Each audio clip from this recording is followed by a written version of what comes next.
Hello my people, uyu munsi turi mu karere ka Rubavu mu ntara y'Iburengerazuba mu mujyi rwagati, hino gato y'Abadiventiste, hino gato ya ADPR, imbere gato neza ya TTC, ishuri ryigisha uburezi mu karere ka Rubavu. Tubazaniye iyi nyubako n'izi nyubako muri kureba muri video, hafite ubuso burenga 1000, turi kwagurisha ku mafaranga miliyoni 260 ziganirwa.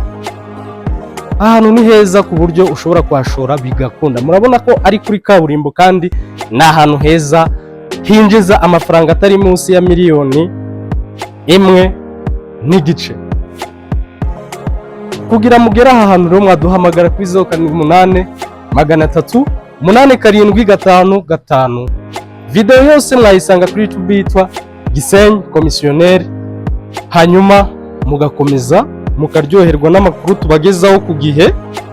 Follow, subscribe ku mbuga zacu zose, aho uri komeza usoza umwaka neza wa 2025. Ibihe byiza, turabakunda cyane.